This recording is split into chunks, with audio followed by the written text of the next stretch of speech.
আপনাদের খেজুরিতে বিধানসভায় ক্যান্ডিডেট হয়েছে। প্রথমেই বলবো রাজনীতি কাকে বলে।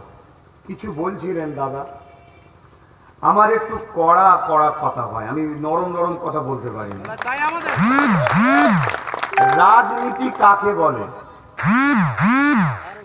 দাদা যাদের কথা বলছে আমি মনে করি তারা শুধু আকাট মূর্খ। রাজনীতি বলা হয় রাষ্ট্র সেবা আর রাষ্ট্রবাসীর সেবা। মুসলিম সেবার নাম রাজনীতি নয়, হিন্দু সেবার নাম রাজনীতি নয়, মসজিদের হিফাজতের নাম রাজনীতি নয়, মন্দির হিফাজতের যত্ন করার নাম রাজনীতি নয়। রাজনীতি হলো রাষ্ট্র সেবা আর রাষ্ট্রবাসীর সেবার নাম হলো রাজনীতি। একটা হিন্দু ভাই যদি ভারতবর্ষ রাষ্ট্র তার, দলিতদের রাষ্ট্র তা ভারতবর্ষ, আদিবাসীরও রাষ্ট্র ভারতবর্ষ, খ্রিস্টানের রাষ্ট্র ভারতবর্ষ, মুসলিমেরও রাষ্ট্র ভারতবর্ষ। আমরা দীর্ঘ হাজার বছর ধরে সবাই বন্ধনে ভ্রাতৃত্বের সাথে আমরা এই ভাইচারাকে সামনে নিয়ে আমরা এই ভারতবর্ষকে স্বাধীনতার পর থেকে তিলে তিলে তিলে তিলে অর্থ জমিয়ে জমিয়ে জমিয়ে জমিয়ে আগিয়ে নিয়ে যাচ্ছে। কিন্তু হঠাৎ করে দেখলাম কেন্দ্রে একটা ডাকাত, চোর, বদমাইশ যাই বলেন না কেন, এমন কেউ একজন তার মাদতে দেশের রেল থেকে শুরু করে দেশের আর্থিক কাঠামো থেকে শুরু করে একটার পর একটার পর একটার পর একটা আমার মাতৃভূমিকে লুটছে। তা আমি মাতৃভূমির একজন সন্তান হিসাবে আমার মাতৃভূমিকে লুটবে আর আমি চুপ থাকতে পারিনি। তাই আমি রাজনীতির নেতা না হওয়ার পরও একজন দেশের নাগরিক হিসাবে আপনাদের সামনে দাঁড়িয়ে বলতে চাই, মাতৃভূমি তখনই হয় যখন এই জমিনের জন্য রক্ত দেওয়া হয়। অতএব আগামী দিন এই মাতৃভূমিকে এই জালিমের হাত থেকে, এই লুটেরাদের হাতে এই মাতৃভূমিকে রক্ষা করার জন্য আমাদের সকলকে ঐক্যবদ্ধ হতে হবে। তাই সংযুক্ত মোর্চা তৈরি হয়েছে। আমি একটা অরাজনৈতিক ছেলে হিসাবে কিন্তু আমি ভারতের একজন নাগরিক, আমার অধিকার আছে। শুধু রাজনীতির দেশের কথা বলবে তা নয়, আমার সংবিধান বলেছে নাগরিকের দেশের হয়ে, কর্মের হয়ে, সমাজের হয়ে, মানুষের হয়ে কথা বলার অধিকার আছে। তাই আমি আমার লাইফে জঙ্গলমহল বলুন, আর বনগাই মতুয়া পরিবার বলুন, আর মুসলিম সমাজ বলুন, আর হিন্দু ব্রাহ্মণ বলুন, আর হিন্দু বলুন, সবার মধ্যেই দেখেছি বেশিরভাগ সমাজের মানুষটাই কিন্তু বঞ্চিত, লাঞ্ছিত, অপমানিত, পদদলিত, কষ্টের মধ্যে আছে।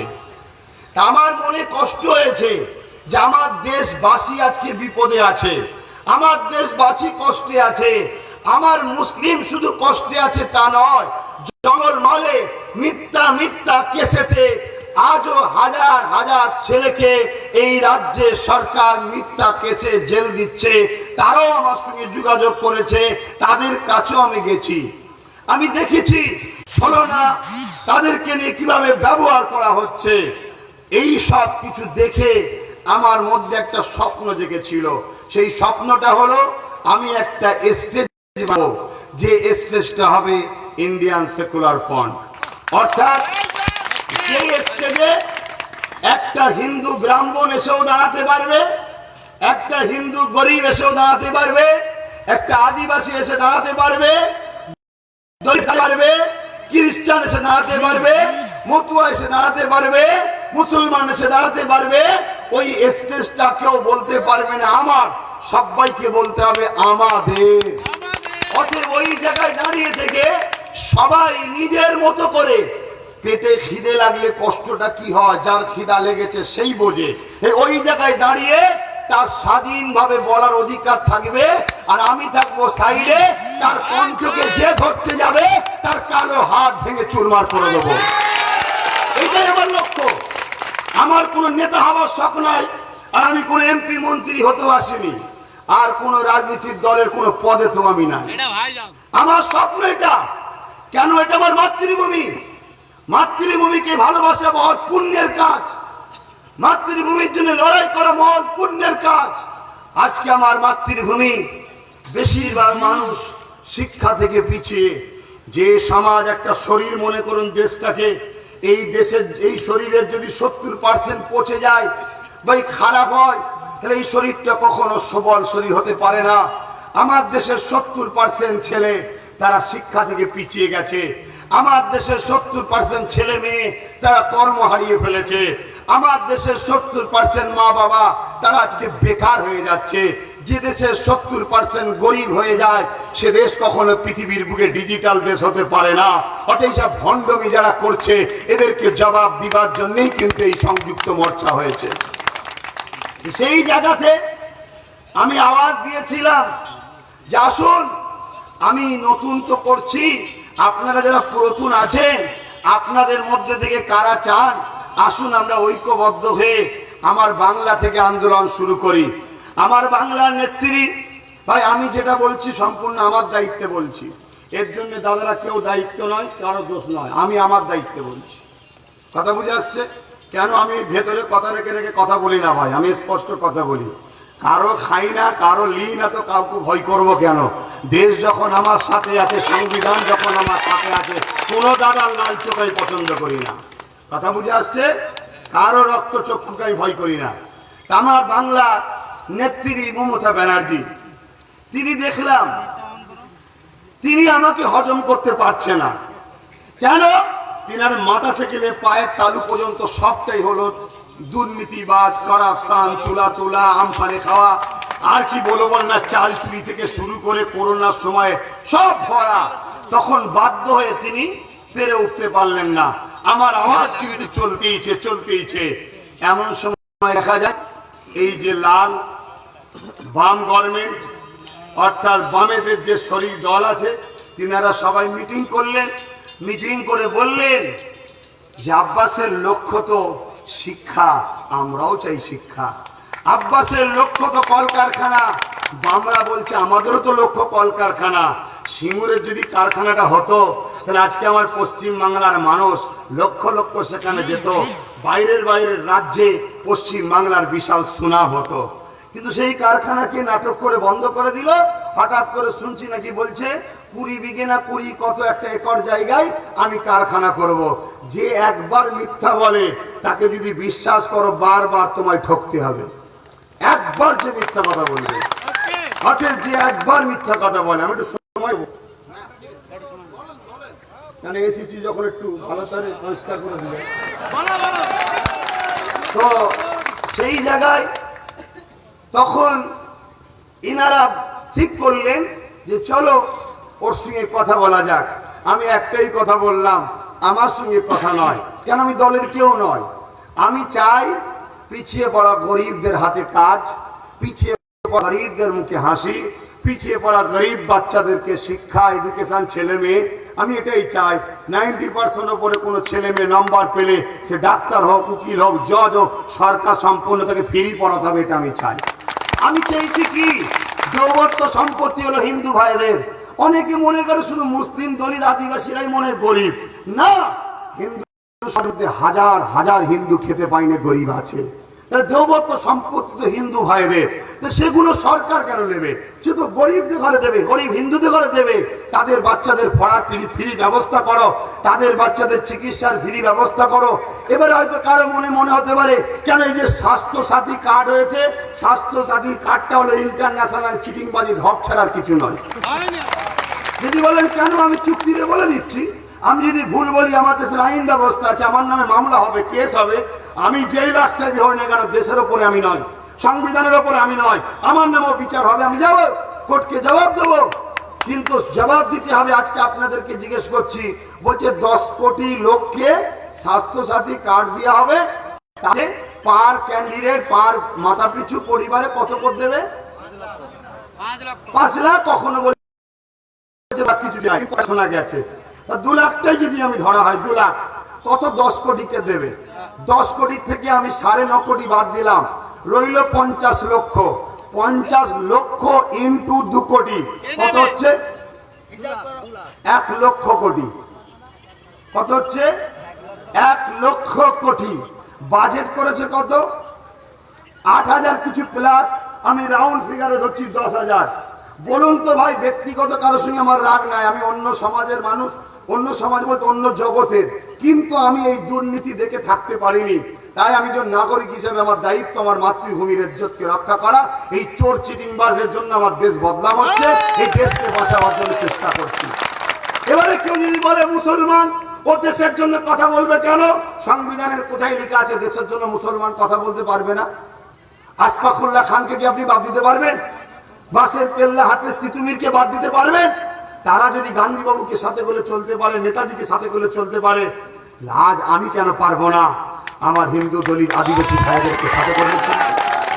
তাহলে সেই জায়গায় তাহলে 50 লক্ষ ইন্টু 2 লাখ 1 লক্ষ কোটি টাকা, কথা বুঝে আসছে?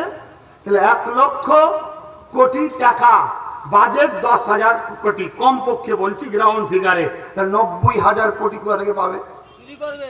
এই যে মিথ্যা ভাওতা, এই ভাওতায় আমাদেরকে ফাঁসলে হবে না। একটা কথা প্রথম মনে রাখবেন, যে ব্যক্তি একবার মিথ্যা বলে তাকে আর কোনোদিন বিশ্বাস করা যায় না, এটা মাথায় রেখে দেবেন।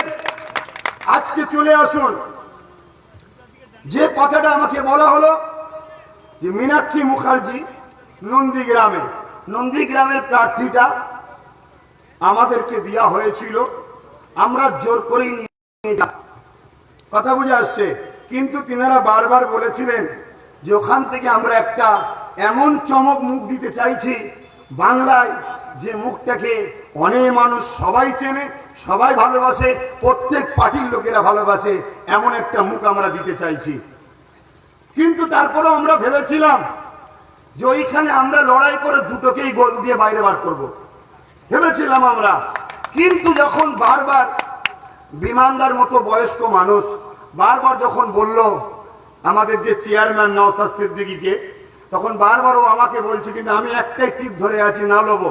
ও বারবার আমায় বোঝাই, আমার তো ডাইরেক্ট কথা হয়নি। লাস্টে একদিন বসে বললো, দেখুন ওনারা বারবার রিকোয়েস্ট করছে ছেড়ে দেন, তাই ছেড়ে দিয়েছি শুধুমাত্র। আমি তখন জিজ্ঞেস করছিলাম কে দেবে, তখন বললো মীনাক্ষী মুখার্জি। আমি বললাম ঠিক আছে, আমার ওই বোনটাকেও তো আমি চিনি, আমি আমার বোনকে খাতিরে ছাড়লাম এবং আশীর্বাদ করলাম বোন যেন জয় হয়। কেন আমি ওইটা দেখেছিলাম যেদিন মহিদুলের ওপরে এবং যখন ওই কর্মর জন্য চাকরির জন্য নবান্ন অভিযানে গিয়েছিল, তখন যে অত্যাচারটা হয়েছিল, একজন নারী হয়ে, একটা ছোট্ট বোন হয়ে, সে তার দাদাদের ভাইদের বাঁচাবার জন্য কিভাবে ঢাল হয়ে দাঁড়িয়েছিল। কোনো একটা জানাই মনে হচ্ছিল যেন আমার ভারতবর্ষে সেই ঝাঁসির রানীকে ফলো করেই চলছে। তাই আমি এইভাবে তখন বললাম যে ঠিক আছে, তাহলে ছেড়ে দিলাম। এখানে অন্য কোনো ব্যাপার নয়। এবারে চলে আসুন সাম্প্রদায়িক। সাম্প্রদায়িক কাকে বলে? সাম্প্রদায়িক কাকে বলে?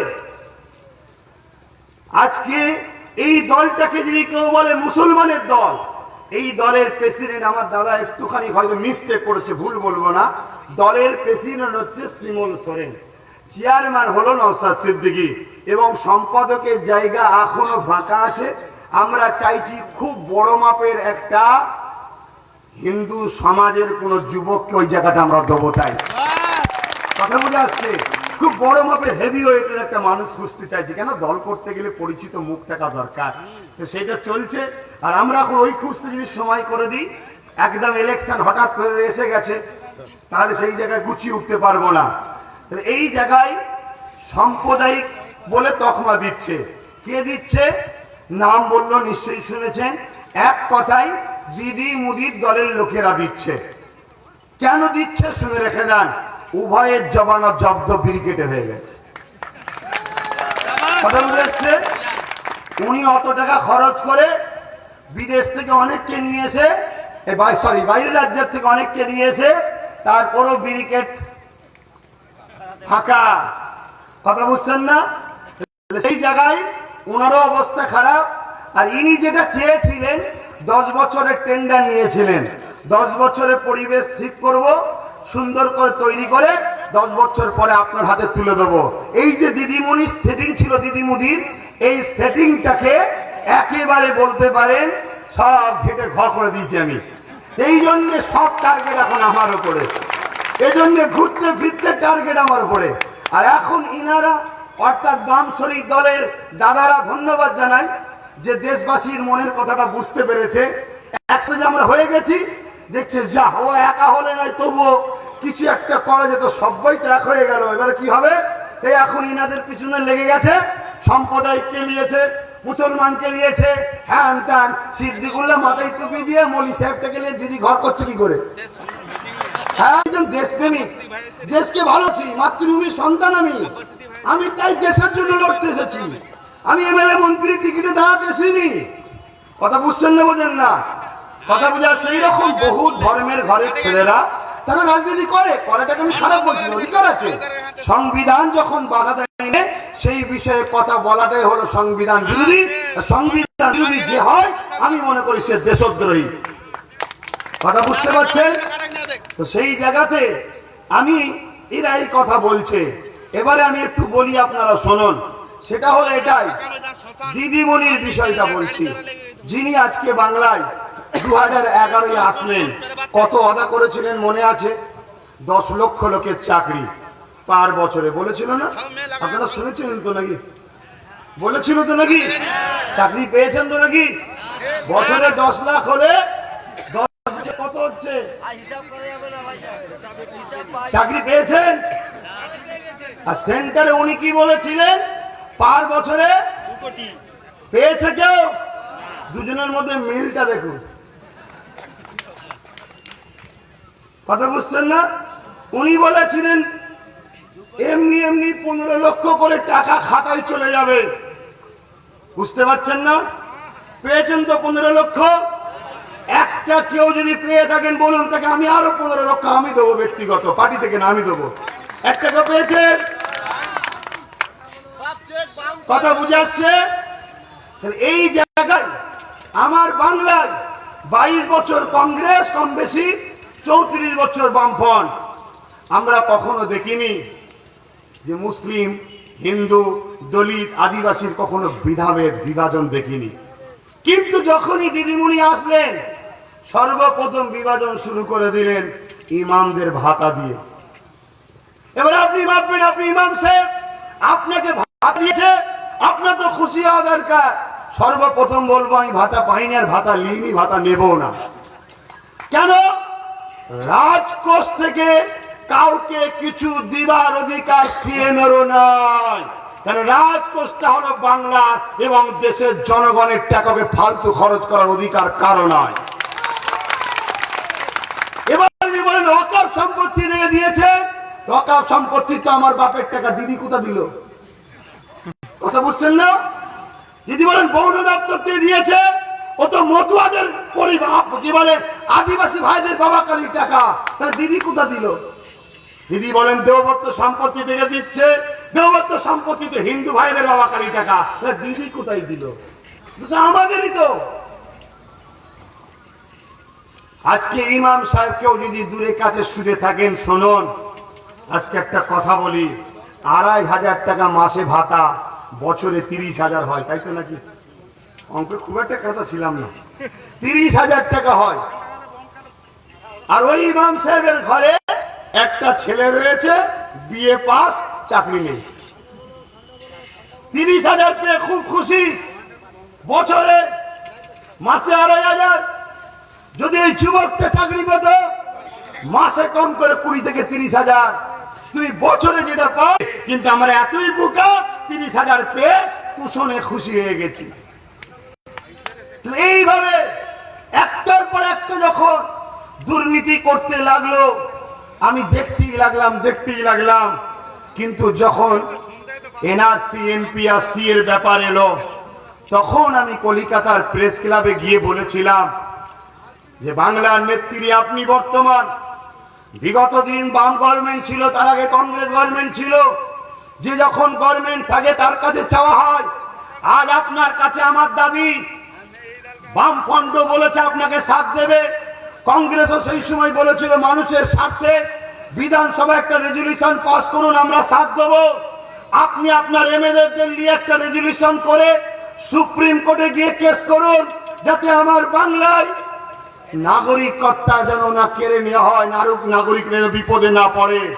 এবং বলেছিলাম যে 8 জন বিধানসভায় বিল পাসের সময় বিরোধী না করে রয়ে গেল, তাদেরকে বরখাস্ত করুন, আমরা আবার ভোট দিয়ে জিতাবো। আমার কথা না শুনে রাত 1:45 আমার বাড়িতে মিজাজ দেখিয়ে হাজার হাজার পুলিশ পাঠিয়েছে। একটা ভারতের প্রধানমন্ত্রীকেও ধরতে অত পুলিশ লাগে না যত পুলিশ আমাকে জন্য পাঠিয়েছিল। আমি গর্বিত। আমার বাড়ির সামনে বিশাল জায়গা আছে, অতিথিরা যায় বসে, তাহলে সেই জায়গায় গিয়ে তারা কিছুক্ষণ ধরে চিল্লাচিল্লি করলো, একটু দরজায় লাথি দিয়ে একটা মারলো, একটা সিসি ক্যামেরা ভাঙলো, ভেঙে চলে গেল। ভাবলো ভয় ঢুকে যাবে। তারপর থেকে বাইর হয়ে বললাম যে এবারে তোমার নৌকো ছিদ্র হয়েছে, ওই নৌকোকে ডুবিয়েই ছাড়বো। এইভাবে আন্দোলন চলতে শুরু হলো। আমফান আসলো, হিঙ্গলগঞ্জে গেলাম, বিভিন্ন জায়গায় গেলাম। হিঙ্গলগঞ্জের কথা যদি আপনাদের বলি, চোখ দিয়ে পানি এসে যাবে, অবাক হয়ে যাবেন। সেখানে প্রায় 1500 পরিবারের পাশে দাঁড়াতে পেরেছিলাম। প্রথম দিনে যে জায়গায় গিয়েছিলাম 1500 আমার হিন্দু পরিবার ছিল, মা, কাকা, কাকিমা, দাদা, দিদি ছিল, যাদের অবস্থা দেখলে অবাক হয়ে যাবেন। তেরপোলটা খুব জোর, 4 ফুট কি 5 ফুট হাইট হবে, কালো তেরপোলে সূর্য তাপ এমনি টানে, তার তলাতে বাচ্চাকে নিয়ে মা, স্ত্রী, ছেলে পুলেকে নিয়ে এইভাবে জীবন যাপন করছে। কোনো গুরুত্ব তাদেরকে দেওয়া হয়নি। আমি জিজ্ঞেস করলাম কিছু দেয়নি? বলছে মুড়ি আর গুড় বাতাসা দিয়েছে, আর কিছু দেয়নি। এইসব দেখে আমার ভেতরে মনে হলো এই অসহায় মানুষগুলোর জন্য আমাকে কথা বলতে হবে। তাই আমি চিৎকার দিতে শুরু করেছি। আমি চেয়েছি প্রত্যেকটা আদিবাসী ভাই যারা কি বলে তাদের পুরুলিয়া, বাঁকুড়া এসব জায়গায় তাদের বসবাস বেশি, আরো ছিটিয়ে ছিটিয়ে আছে, হসপিটাল করতে হবে, কলেজ করতে হবে, ফ্রিতে তাদেরকে পড়াতে হবে। এই কথা বলাটা কি সাম্প্রদায়িক? আমি বলেছিলাম দেবত্ব সম্পত্তি থেকে প্রত্যেকটা হিন্দু মা বোন বাপ ভাইকে ফ্রি পড়াতে হবে, তাদের ফ্রি চিকিৎসা করাতে হবে। এই কথাটা বলা কি সাম্প্রদায়িক? আজ এইভাবে একটা ডিভাইড তৈরি করতে চাইছে।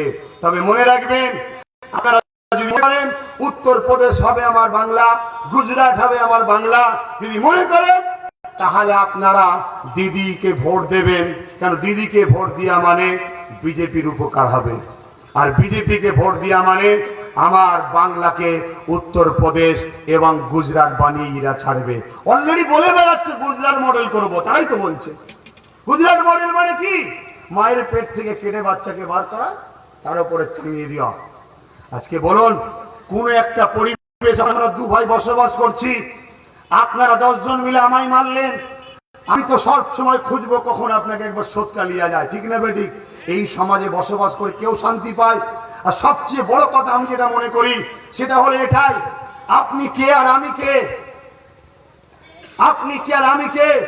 সবাই জানি পৃথিবীতে একটাই পুরুষ এসেছিল, একটাই নারী এসেছিল, তাদের দুজনের মিলনেতেই পৃথিবী মানুষ তৈরি হয়েছে।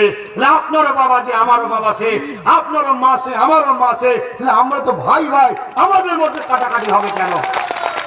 আজকে এই যে কথাগুলো সারা বাংলায় আমি ছড়াচ্ছি, এই ছড়ানোতে ভ্রাতৃত্ব তৈরি হচ্ছে। তখন এরা দেখছে আমরা যে চেয়েছিলাম ঘুমটা দিয়ে দিদি মোল্লাদের রাজনীতি করবে, আর ওইদিকে ওনারা আরো কিছু সেজে হিন্দু ভাইদের ঘরে ডিভাইড তৈরি করবে।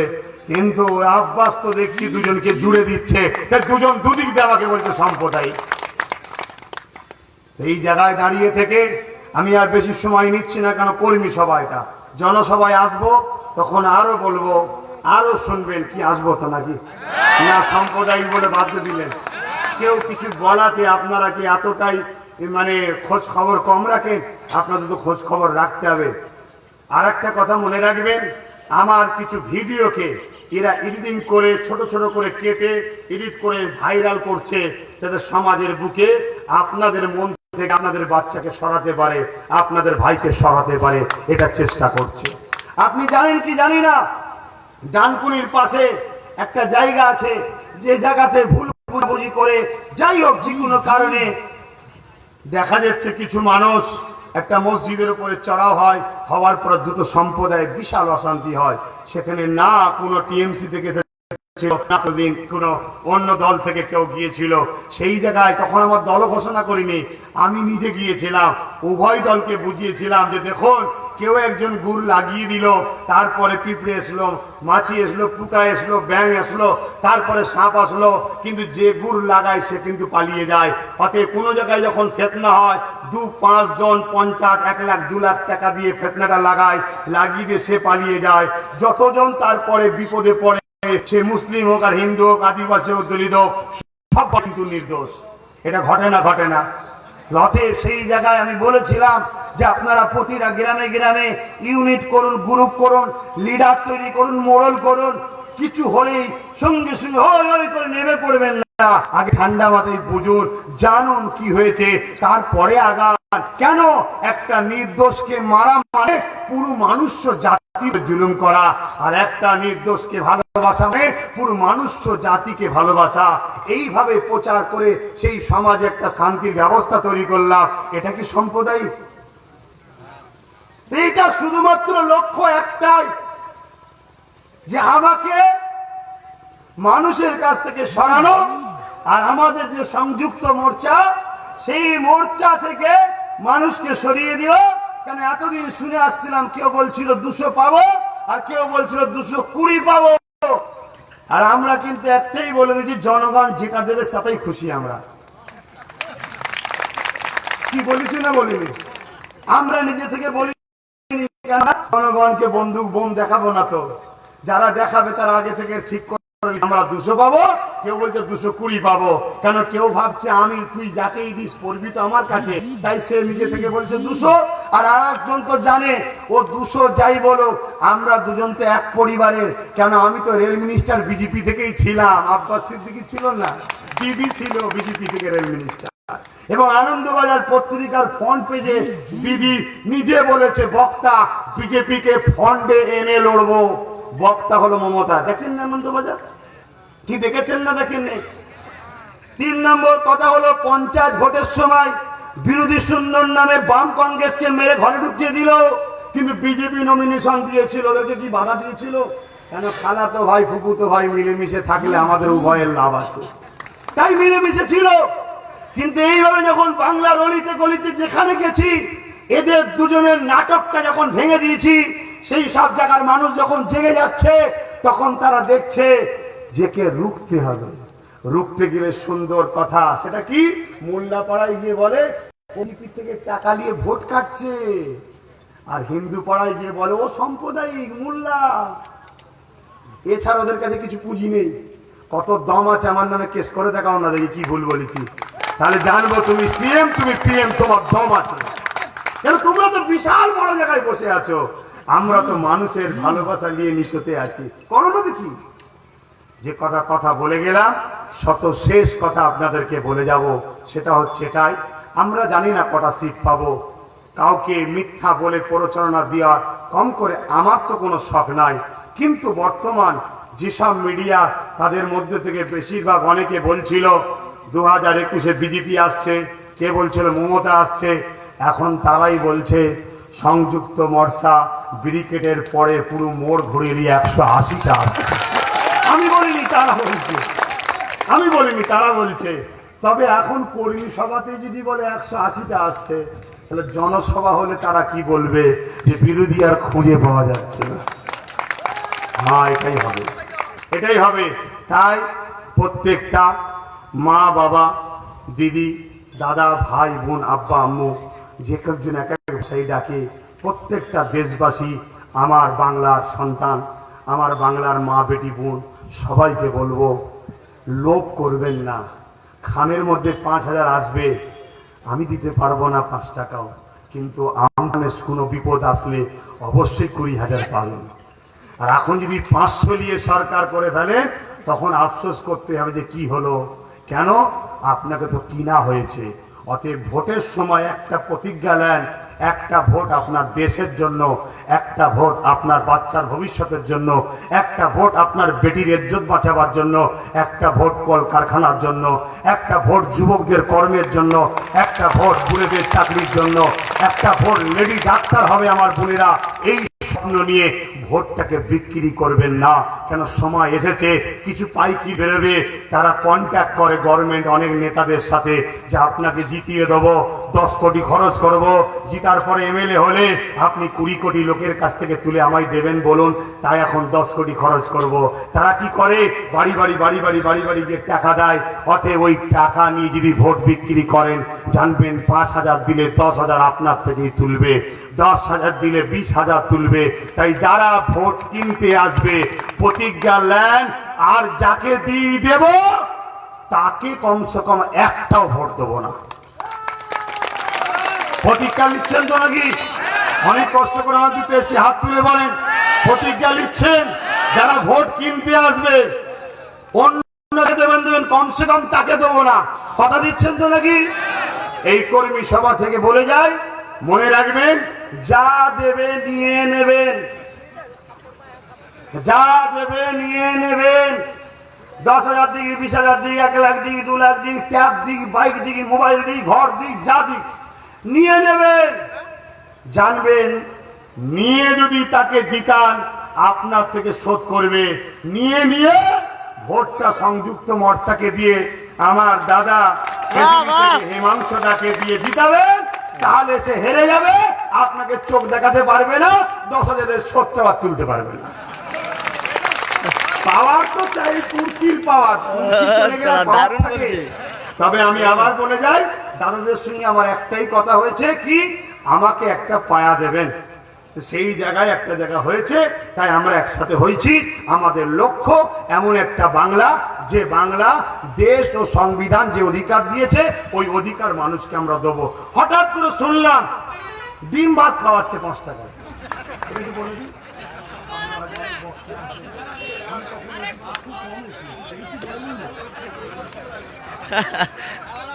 হঠাৎ করে শুনছি ডিম ভাত নাকি 5 টাকা। কেউ একজন 5 থেকে বলছে কাল থেকে কাটমানি হবে, পরের দিন দেখছি গোটা ডিমের জায়গায় হাফ ডিম হয়ে গেছে। যেমন ওখানেও ডিমের চুরি হচ্ছে। তা পুরোটাই যদি চোর হয়, তাহলে আমরা যে দেশকে ভালোবাসি, এই দেশকে পুরো বিক্রি করে ফেলবে, এই বাংলা পুরো বিক্রি করে ফেলবে। সব খেয়ে যেমন কিছু থাকবে না, রাজ্যটাকে বিক্রি করে দেবে। তা একজন নাগরিক হিসাবে বাংলাকে বাঁচাবার জন্য নেমেছি। আপনাদের দোয়া আশীর্বাদ নিয়ে আপনারা আশা করব, এই সন্তান মনে করে, ভাই মনে করে, জাতি ধর্ম বর্ণ নির্বিশেষে মনে রাখেন, তারই মতো আমি একজন মানুষ, কষ্ট আমারও হয়, আপনাদেরও হয়। অতএব একটা বার বিশ্বাস রাখুন, আমি কথা দিয়ে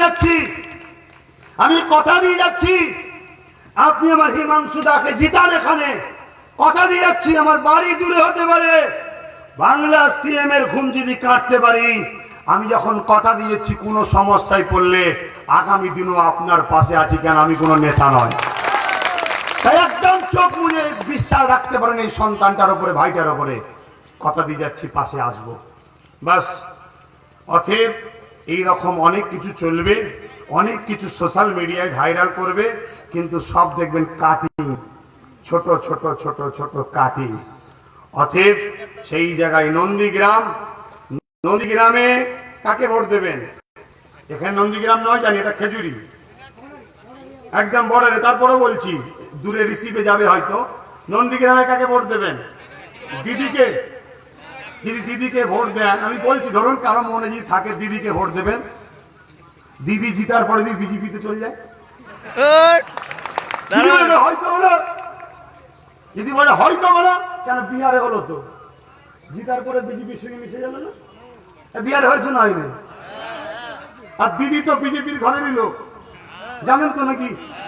অটল বিহারী বাজপেয়ীর হাত ধরে 1998-তে এই মহাজোট, ঐতিহাসিক জোট হবে বলেছিলেন আব্বানি।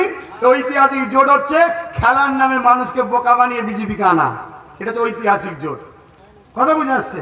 দিদি বলেন না, আমাদের ভূমিপুত্র শুভেন্দুদাকে দেব। আচ্ছা বলবো, কিছুদিন আগে বলছিল বিজেপি এই, বিজেপি ওই, বিজেপি সেই, বিজেপি এই। এখন বলছে টিএমসি এই টিএমসি ওই টিএমসি ওই আব্বাস সিদ্দিকী এই বাম এই। কালকে আজকে যে ওয়াদাটা করছে যে বিজেপিকে ভোট দিলে এই এই করে দেবো, ওইটাও কি সত্য বলছে? কি গ্যারান্টি আছে? আচ্ছা বলুন, আমাকে কথা দিন বলুন। কেন ওই যে 15 লক্ষ हार खाते से ही आ जाएंगे, किसी एक प्रेस ने पूछा जो 15 लाख अभी तो नहीं आया, तो अमित शाह ने बोला वो तो एक जुमला था, चुनाव के लिए बोलना पड़ा, वो तो एक जुमला था। तो कहा अगर यदि शुभेंदु बोले वो भी एक जुमला था, बोलना पड़ता है चुनाव की जीतने के लिए बोला है। तुम्हारे कान खोस हो गए, हमारा सीट आ गए, भागो। তোমাদের কি হবে? অতএব ভাবুন, চিন্তা করুন, আগিয়ে চলুন। আমার কোনো বডিগার্ড নেই, সব জায়গায় প্রচার করে বেড়াই, কারণ আমি চাই এরা কত মস্তান একবার রাস্তায় আমি ধরুক। কেউ কোনোদিন আগিয়ে আসছে না। আমি পরিচয় যাই, এখান থেকে যাবো, কোনো বডিগার্ড নেই। আমার গাড়িতে দুটো ছোট ছোট ছেলে আছে, আমি আছে, ড্রাইভার আছে, আর আমার স্রষ্টা আমার জন্য যথেষ্ট। অতএব বাংলার হিন্দু, দলিত, আদিবাসী প্রত্যেকটা মানুষের দোয়া আমার জন্য ঢাল হয়ে আমার গাড়িকে ঘিরে রেখেছে। কি দোয়া আশীর্বাদ করেন তো? সোশ্যাল মিডিয়ায় দেখে কি মা দিদিরা করছেন তো দোয়া আশীর্বাদ? সবাই করবেন, কারণ আমি আপনাদেরই সন্তান, বাংলারই ছেলে। এই বাংলাকে চাই একটা মডেল, যে মডেল প্রত্যেকটা মানুষ যেন দুবেলা পেট ভরে খেতে পারে, প্রত্যেক পরিবারে যেন কর্মসংস্থানের ব্যবস্থা থাকে, প্রত্যেকটা মাধ্যমিকে 90+ ছেলে তারা যেন ডাক্তার, উকিল, জজ, DM, IPS officer, lady doctor হওয়ার জন্য গভর্নমেন্ট যেন ফ্রি পড়ানোর ব্যবস্থা করে, কলকারখানা যেন হয়। সেটা করতে গেলে একটাই রাস্তা, সেটা হলো যাদের করার চিন্তা ভাবনা আমরা দেখেছি তাদেরকে আবার নতুন নিয়ে আসবো, আর তারা যাতে আরো ভালো করে করে, তার জন্য আমি আইএসএফ তার সঙ্গে জড়িয়ে আছি। এখন যেখানেই যাবেন একটাই কথা, বিজেপিকে রুখতে হবে, তাই তো নাকি? আপনারাও কি বিজেপিকে রুখতে চান তো? একটু হাত তুলে বলবেন, বিজেপিকে রুখতে চান তো? বিজেপিকে রুখার একটা সহজ রাস্তা বলবো, ইতিহাস পড়ুন। কি পড়ুন? কি পড়বেন? ইতিহাস। কি ইতিহাস? বেশি দূর যেতে হবে না, এই 10 বছরের আগের ইতিহাসটা পড়ুন। 10 বছর আগে বিজেপি বলে বাংলায় কিছু ছিল না। 34 বছর যারা ছিল তারাই বিজেপিকে রুখেছে। অতএব বিজেপি যদি রুখতে চায় তাদের সঙ্গে আবার বন্ধুত্ব করবো। ভালো থাকেন, সুখে থাকেন।